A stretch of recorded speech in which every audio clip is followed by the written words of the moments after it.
इन लोगों का क्या कहना है कि भाई हम जनसंख्या नियंत्रण को नहीं रोक सकते। क्यों नहीं रोक सकते? अल्लाह की देन है भाई, सब कुछ अल्लाह की देन थोड़ी होती है, थोड़ा बहुत काम तो तुम्हारा भी होता है, तुम तो रुक जाओ। ये है हमारे मंदिर और तुम्हारे मस्जिद में अंतर, ये इनकी अल्लाह की देन है। तो भाई अगर तुम्हें बच्चा पैदा करना अल्लाह की देन है, उनको खाना देना भी तुम्हें अल्लाह दे ही देता है, तो एक काम करो, हाथ ऐसे करो और बोलो अल्लाह तुम हमें नौकरी भी दे दो, हमें मोदी की ज़रूरत नहीं।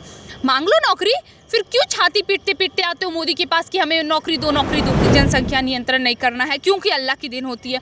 तुम अल्लाह के नाम पे पत्थरबाजी कर रहे हो, तुम अल्लाह के नाम पे बम फेंक रहे हो, अल्लाह अकबर नाम लेके तुम दंगा कर रहे हो।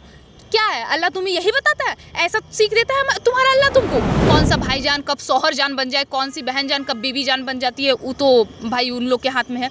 ये सब तो खैर उनका मानसिकता है। तो ये क्या हो रहा है? ये जनसंख्या नियंत्रण क्यों ना हो? अगला उदयपुर वाला घटना, अगला कन्हैया लाल तुम भी हो सकते हो, मैं उनको भी ये चीज़ कहूँगी। और ये जो अभी योगी आदित्यनाथ जी का बयान है, एक बयान के साथ मैं पूरी तरह से समर्थन करती हूँ और मैं उनके समर्थन में ही खड़ी हूँ। दोस्तों नमस्कार, मैं हूं साक्षी और आप देख रहे हैं हिंदुस्तान 9 न्यूज़। देखिए, उत्तर प्रदेश के मुख्यमंत्री योगी आदित्यनाथ हमेशा से ही सुर्खियों में रहते हैं और अभी उन्होंने कुछ अहम फैसले लिए, जिनमें से सबसे अहम फैसला एक ये भी है कि योगी आदित्यनाथ जी ने ये बोला है कि जनसंख्या नियंत्रण करना काफ़ी ज़्यादा ज़रूरी है। अभी हमारे साथ खुशबू पांडे मौजूद है और इनसे बात करेंगे जनसंख्या नियंत्रण को लेकर। खुशबू पांडे क्या सोच रही है? क्या लगता है खुशबू कि जनसंख्या नियंत्रण कानून लागू होना ज़रूरी है? ये सवाल पूछना तो मुझे तो लगता ही नहीं कि ज़रूरी है, क्योंकि जनसंख्या नियंत्रण क्या है ये आपको भी पता है, हमें भी पता है। इसके बारे में CA NRC और किसान बिल की तरह समझाना तो है नहीं। हमें भी पता है जनसंख्या नियंत्रण का मतलब क्या होता है। भाई तुम अपनी पैदाइश को रोको। अब क्लियर है, साफ शब्द में बात यही कि आप पैदाइश को रोको। और इस देश में क्या हो रहा है, मतलब भाई नहीं रुकना है, रुकना नहीं है। हर 9 महीने के बाद दूसरी खेती, हर एक 9 महीने के बाद दूसरी। ये क्यों हो रहा है और किस बात के लिए? और अगर तुम्हें यही करना है तो फिर तुम नौकरी क्यों मांगते हो? अभी मुझसे हर जगह ये सवाल पूछा जा रहा है क्या जनसंख्या नियंत्रण जरूरी है? अरे बिल्कुल जरूरी है। मुझे तो लगता है ये सवाल भी मत करिए, पहले आप जनसंख्या नियंत्रण कानून ले आइए और जिनको दिक्कत है डायरेक्ट बोलिए कि भाई तुम साइड हो जाओ। जिनको जनसंख्या नियंत्रण कानून से प्रॉब्लम है उसको समझा दो। अब समझना है या वो तो उन पे डिपेंड होता है, उनको समझा दो। जनसंख्या नियंत्रण कानून इस देश में आना बहुत ही ज़्यादा ज़रूरी है, बहुत ही ज़्यादा ज़रूरी। मतलब देखिए क्या होता है, इन लोगों का क्या कहना है कि भाई हम जनसंख्या नियंत्रण को नहीं रोक सकते। क्यों नहीं रोक सकते? अल्लाह की देन है भाई, सब कुछ अल्लाह की देन थोड़ी होती है, थोड़ा बहुत काम तो तुम्हारा भी होता है, तुम तो रुक जाओ, तुम रुक जाओ। ये जनसंख्या नियंत्रण नहीं करना है क्योंकि अल्लाह की देन होती है। तुम अल्लाह के नाम पे पत्थरबाजी कर रहे हो, तुम अल्लाह के नाम पे बम फेंक रहे हो, अल्लाह अकबर नाम लेके तुम दंगा कर रहे हो। क्या है अल्लाह तुम्हें यही बताता है? ऐसा सीख देता है तुम्हारा अल्लाह तुमको? हमें तो वो तो बोलते हैं कि अल्लाह की देन है, अल्लाह की देन है। तो भाई मैं भी तो यही कह रही हूँ, अगर वाकई में अल्लाह की, देखिए कहीं अभी अजान बज रहा है, अगर वाकई में ये अल्लाह की देन है तो तुम नौकरी भी अल्लाह से मांग लो ना। फिर क्यों छाती पीटते पीटते आते हो कि मोदी सरकार नौकरी नहीं दे रही, मोदी सरकार सिर्फ हिंदू मुसलमान करवा रही है, मंदिर मस्जिद करवा रही है। अरे भाई मंदिर मस्जिद नहीं करवा रही है, मंदिर तुम अभी हमारे देश को पाल रहा है। जो बात है सच्चाई है, जितना टैक्स मंदिर देता है उसमें हमारा देश पल रहा है। तुम्हारा क्या हो रहा है? तुम्हारे मस्जिद में, मदरसे में क्या हो रहा है? कभी बलात्कार, कभी कुछ, कभी बम निकलते हैं, कभी वहाँ से कोरोना पॉजिटिव निकलते हैं और पूरे देश को कर देते हैं। याद है ना आपको कोरोना के समय क्या हुआ था जामा मस्जिद में? फिर ये है हमारे मंदिर और तुम्हारे मस्जिद में अंतर, ये इनकी अल्लाह की देन है। तो भाई अगर तुम्हें बच्चा पैदा करना अल्लाह की देन है, उनको खाना देना भी तुम्हें अल्लाह दे ही देता है, तो एक काम करो, हाथ ऐसे करो और बोलो अल्लाह तुम हमें नौकरी भी दे दो, हमें मोदी की ज़रूरत नहीं। मांग लो नौकरी, फिर क्यों छाती पीटते पीटते आते हो मोदी के पास कि हमें नौकरी दो नौकरी दो। कैसे देगा मोदी नौकरी भाई, कैसे देगा? मतलब कि तुम अपनी पैदाइश को रोकने का नाम ले नहीं रहे हो। तुम्हें एक भाई को नौकरी दे, पता चला दूसरा उसका चचेरा भाई तैयार, और पता चला उसके बाद उसका कोई और तैयार, क्योंकि उसमें तो पता ही नहीं चलता कौन चचेरा भाई है कौन ममेरा भाई है। सब तो भाई अपने मतलब कौन सा भाईजान कब शौहर जान बन जाए, कौन सी बहन जान कब बीवी जान बन जाती है, वो तो भाई उन लोग के हाथ में है। ये सब तो खैर उनका मानसिकता है।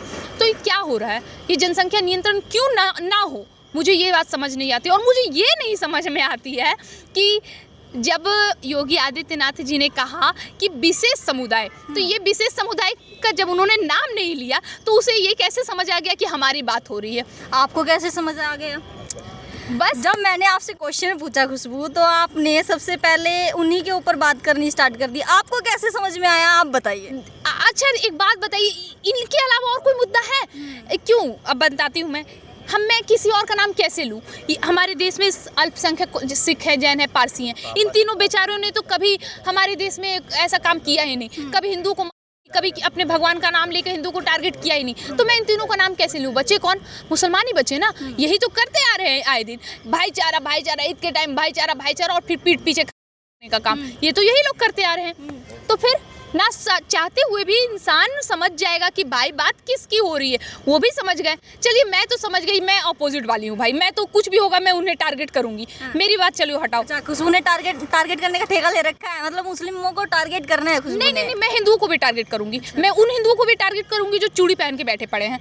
वो हिंदू को भी टारगेट करूंगी जो भूल गए हैं कि वो वाकई में इस देश में, इस भारतवर्ष में कितने योद्धा पैदा हुए हैं, और तुम उन्हीं के वंशज हो। इस देश के जो हिंदू है ना, ये भूल गए हैं। मैं चाहती हूँ कि उनको याद आ जाए। वो जो चूड़ियाँ पहन के घूम रहे हैं ना, अनविजिबल चूड़ियाँ हैं, वो दिखती नहीं है, वो पहन के वो घूम रहे हैं, ठीक है, और अपने आप को हिंदू कह रहे हैं और बात कर रहे हैं कि भाई क्या ये सब बात हो रही, रोजगार पे बात करो। अरे भाई, तुम्हारे भाईजान रोजगार देने दे तब तो। वो तो अपना रोजगार बढ़ाने के चक्कर में कि अल्लाह की देने बोल बोल के मतलब एक आध दर्जन पैदा कर ले रहे हैं, और उसके बाद सरकार से रोजगार मांग रहे हैं। ऐसा नहीं हो आपको भी बोलते हैं कि जहर फैला रही है, जैसे कमेंट्स आते हैं आपके लिए। हाँ। तो आपकी वीडियोस पे इस तरह के भी कमेंट्स आते हैं कि जहर फैला रही है समाज में। अच्छा, मैं जहर फैला रही हूँ? मतलब मेरी बात से जहर फैल जा रही है, ठीक है। और उदयपुर में क्या हुआ? वहाँ तो उस वक्त जहर नहीं फैला। उस वक्त कितने हिंदू उठे और जाके मुसलमानों का घर जला दिया। कितने हिंदू उठे? मुझे एक हिंदू का नाम बताइए। उठे? नहीं उठे। अमरावती में हुआ, अयोध्या में हुआ, कितने जगह पे हुआ। हिंदू को मारा गया। अरे कुछ वीडियोस तो हमारे पास आ गए, पर जो वीडियोस नहीं आ पाए उसका जिम्मेदार कौन? आपको क्या लग रहा है सिर्फ इतने हिंदू दिन? अभी ईद आ रहा है ना, काफिरों को ये शब्द मैं बार बार दोहराऊंगी। मैं तब तक दोहराऊंगी जब तक कि ये चीज़ ही खत्म हो जाए। ये जो इस्लामिक नाम का ये चीज़ है ना, ये खत्म ही ना हो जाए। ये इनका हमेशा का है। काफिरों को कौन है ये काफिर? कौन है ये काफिर? हम हैं। हमें ही तो मार रहा है। ये चीज़ समझ में नहीं आ रहा है उन्हें। हमें पता है। आप पूछ रही थी ना अभी कि आपको कैसे पता चल गया कि उनको टारगेट किया जा रहा है। भाई कैसे ना पता चले? हमें आए दिन किसके थ्रू जा रहा है? हिंदुओं के द्वारा, पारसी के द्वारा, सिख के द्वारा, जैन के द्वारा नहीं, किनके द्वारा? मुसलमानों के द्वारा। तो हम किन्हें बोलेंगे? उसे ही बोलेंगे ना। हर मुसलमान होता, लेकिन हर मुसलमान जरूर होता। ऐसा क्यों? और सरकार जो काम कर रही है कि भाई जनसंख्या नियंत्रण लाना है, नहीं लाना, मत पूछिए, आप लाइए सीधा, और आप अपना टारगेट अपनाइए। आप सरकार हैं, आप कर सकते हैं, कुछ भी कर सकते हैं। बचाइए हम हिंदुओं को। हम खुद बोल रहे हैं, बचाइए हम हिंदुओं को। विपक्ष बोल रहा है कि विशेष समुदायों को टारगेट करने के लिए ऐसा किया जा रहा है, यानी कि मुस्लिमों को टारगेट करने के लिए ऐसा किया जा रहा है। अच्छा, मुस्लिमों को? तो फिर ये लोग उस वक्त कहाँ हैं जब हिंदुओं को दिया जाता है टारगेट? छोड़िए, मैं टारगेट का तो सब भी यूज नहीं करूंगी। उस वक्त ये कहाँ जब चंदन गुप्ता, अंकित शर्मा, हर्ष शर्मा और ऐसे ना जाने पालघर में 2 साधुओं को भी। अरे कितने सारे हैं। अभी उदयपुर में, अमरावती में, अयोध्या में, कितने मैं आपको गिनवाऊं? ये उस वक्त कहाँ मारते हैं? उन्हें हिंदू क्यों नहीं दिखते? हिंदुत्व क्यों उन्होंने बहुत सारे तो उन्होंने अपना नाम क्या रखा है? सीताराम येचुरी। मैं तो बोलती हूँ सीताराम हटा दे पहले आप, ठीक है। ऐसे नेता हमारे अखिलेश यादव, अब सबसे पहले ये यादव सिंह हटा दें, क्योंकि ये हिंदुओं की उपाधि है। मैं इसे कोई वर्ण में नहीं बोल रही, ये हिंदुओं की उपाधि है। आप लोग तो सबसे पहले हिंदुओं को नाम का जो चोला पहन के घूम रहे हो, इसे हटाओ, क्योंकि सबसे बड़ी दिक्कत यही है। जब हमें टारगेट किया जाता है तब ये लोग मौन हो जाते हैं। ये लोग जैसे कुछ है ही नहीं। ये बॉलीवुड गैंग भी, ये हर एक गैंग आती है जब हिंदुओं पे बात आती है। लेकिन जब हम खड़े होते हैं, जब हम अपने बात करते हैं, तो क्या कह रहे हैं? भाई ये लड़की जहर फैला रही है ना। जब हम अपने हक की बात करें तो जहर फैला रही है। मतलब मैं साफ कह दे रही हूँ, ये देश हमारे धर्म से चलेगा। अब वो कैसे चलेगा मैं आपको बताती हूँ। हमारे धर्म में लिखा हुआ है कि अगर तुम पे कोई करे तो तुम अपने बचाव में उससे हो। क्या ये चीज़ हमारे संविधान में भी लिखा हुआ है? लिखा हुआ है ना कि अगर तुम्हें कोई तो तुम अपने बचाव में कर सकते हो। ऐसे चलेगा हमारा देश, ऐसे चलेगा। आंख के बदली आंख। अब बहुत हुआ बर्दाश्त। हिंदुओं पे हुआ है। किस हिंदू पे हुआ है? अरे तुम हमारे भाई जानो। अरे छोड़ो हिंदू मुस्लिम, इन पे हुआ है। आए कभी हमारे सामने से, उन्हें बताएंगे हिंदू की असली ताकत क्या है और हिंदू कौन है। कभी सामने से हमारे भिड़े तो, अरे इतिहास गवाह है मैडम, कितने मुसलमानों ने, कितने मुल्ले ने हिंदुओं के सामने से किया है। युद्ध में भी उन्होंने पीछे से ही किया, सामने से किन्हीं करने की हिम्मत नहीं है। मैं बोल रही हूँ आज हमारा धर्म, मैं अभी अपनी धर्म के हिसाब से चल रही हूँ। मैं अभी क्या कर रही हूँ, शास्त्र पढ़ के समझा रही हूँ, ठीक है, कि मेरी बात अगर तुम्हारे कान तक समझ जाती है ना तो तुम मेरी बात समझो, वरना जिस दिन शस्त्र उठाऊंगी ना उस दिन तुम्हारे लिए दिक्कत हो जाएगी। देखिए, एक और अहम फैसला योगी आदित्यनाथ जी ने लिया है। वो क्या है कि योगी आदित्यनाथ जी ने बोला है, जब कांवड़ यात्रा निकलेगी, कांवड़ यात्रा, तो उस टाइम पे जो भी रास्ते में चिकन की शॉप होगी वो बंद मिलनी चाहिए, यानी कि बैन होगी वो सारी दुकानें उस दिन। क्या कहना चाहोगे इस पर? बिल्कुल सही है। श्रावण का महीना एक पवित्र महीना है, जब हमारे भोले बाबा का आराध्य का अभी भी बात जब होती है तो हमारे रोंगटे, कभी हमारे बाबा नगरी देवघर आके देखिएगा, आपको वहाँ पे पता चलेगा कि वाकई में असलियत में हिंदुत्व क्या। ये भी चीज़ देखी थी आपके हाथ पे, आपने महादेव लिखवाया हुआ है। जी, ये मैंने आते ही नोटिस किया था आपका हाथ, कि आपने महादेव लिखवाया हुआ है। सावन का महीना आ चुका है अभी, और आप जाने भी वाले हैं पूजा के लिए। जी बिल्कुल, मैं स्पेशली अपने गांव जा रही हूँ पूजा के लिए, और ये सावन का महीना कितना पवित्र होता है। और हाँ, मैं ये बात भी बोलूँगी, अगर इस सावन के महीने में हमारे गाँव में तो दिक्कत नहीं है, लेकिन अगर कहीं पता चला तो याद रखिएगा, शिव जी ने तांडव भी करा था। वो तांडव का रूप दोबारा आपको देखने मिल सकता है। ज़रूरी नहीं वो तांडव करने वाले शिव ही हों। अगर तांडव स्टार्ट हुआ ना तो इस देश में मुसलमानों का नामो निशान हो जाएगा, क्योंकि सावन का महीना हमारे दिल में बसता है। सावन का महीना एक पवित्र महीना, जिसमें राखी का त्यौहार आता है, भाई बहन के जिसमें वाकई में भाई बहन होते हैं, हमारे धर्म में भाई बहन होते हैं, और वो पूरी जीवन तक भाई बहन ही होते हैं। वो शौहर और बीवी नहीं बनते हैं कभी, वो पूरे जीवन भाई बहन होते हैं। हमारा रिश्ता है ये पवित्र रिश्ता, जो अभी सावन के महीने में आने वाला है अभी, और 1 महीने तक ये चलता है। और 1 महीने तक अगर ऐसी कोई भी प्रतिक्रिया दिखी तो उसका, अगर इस बार सरकार ने हाथ अपने बांधे तो हमारा हाथ खुलेगा। और मैं अब क्लियर बोल रही हूँ, जितने हिंदू संगठन हैं, मैं उन सबको कह रही हूँ कि इस बार सरकार पे नहीं छोड़ेंगे। अगर हमारे किसी भी पूजा में अभी सावन के 1 महीने में कहीं भी विघ्न डालने की कोशिश करी, ठीक उसी प्रकार जिस प्रकार रामनवमी में जेएनयू में इन्होंने बीफ डाला था, याद है ना, मीट डाल दिया था उन्होंने हवन कुंड में।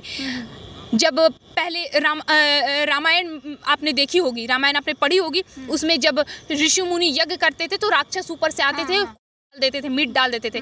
यही काम किया है। अगर ये सावन का महीना में इन्होंने ऐसा कोई भी प्रतिक्रिया किया तो हमारा रौद्र रूप देखने के लिए ये तैयार रहें, क्योंकि हम अपने अस्तित्व से, अपने आराध्य से, अपने धर्म से कोई समझौता नहीं करेंगे। और हमें ये सिखाया गया है, धर्म रक्षा, स्त्री रक्षा, गौ रक्षा में तलवार उठाना जायज़ है, और ये हम करेंगे। देखिए, योगी आदित्यनाथ जी का कहना है कि जहाँ पर भी जनसंख्या ज़्यादा होती है वहाँ पर अराजकता का खतरा हो जाता है। जी बिल्कुल, एकदम। अरे कम से कम कोई हमें तो इस बात के लिए खुशी है कि हमारे देश में एक ऐसे नेता हैं जो इस तरह से खुलकर बयान दे रहे हैं। हमारी सच्चाई, हमें कितने लोग सुनते हैं, लाख, 2 लाख, 3 लाख, 5 लाख, 10 लाख, उन्हें तो पूरा दुनिया सुनता है। हमें इस बात की खुशी है कि योगी आदित्यनाथ जी ऐसे बयान दे रहे हैं और इससे लोगों तक ये बात जा रही है। अभी भी समय है। मैं तो बार बार एक ही चीज़ बोलूँगी, हिंदुओं समझो, सब तुम्हारे हाथ में है। 80% कह रहे हो, सब तुम्हारे हाथ में हो। तुम रोक सकते हो, तुम सब कर सकते हो। इस देश में जो अभी घटनाएं हो रही वो सब तुम्हारे हाथ में है। तुम थम सकते हो। तुम उठो और आवाज़ उठाओ, और जो उठाना पड़े, चाहे उसके लिए तुम्हें तलवार भी उठाना पड़े, तुम उठाओ। ये तुम्हारा हक है, तुम्हें करना होगा। अगर नहीं करोगे तो अगले घर में हो सकता है अगला घर बलात्कार का तुम्हारा हो, अगली बलात्कार तुम्हारी और माँ बहन की हो, कोई भी ज़रूरी नहीं। और अगला उदयपुर वाला घटना, अगला कन्हैया लाल तुम भी हो सकते हो। मैं उनको भी ये चीज़ कहूँगी। और ये जो अभी योगी आदित्यनाथ जी का बयान है, एक बयान के साथ मैं पूरी तरह से समर्थन करती हूँ और मैं उनके समर्थन में ही खड़ी हूँ।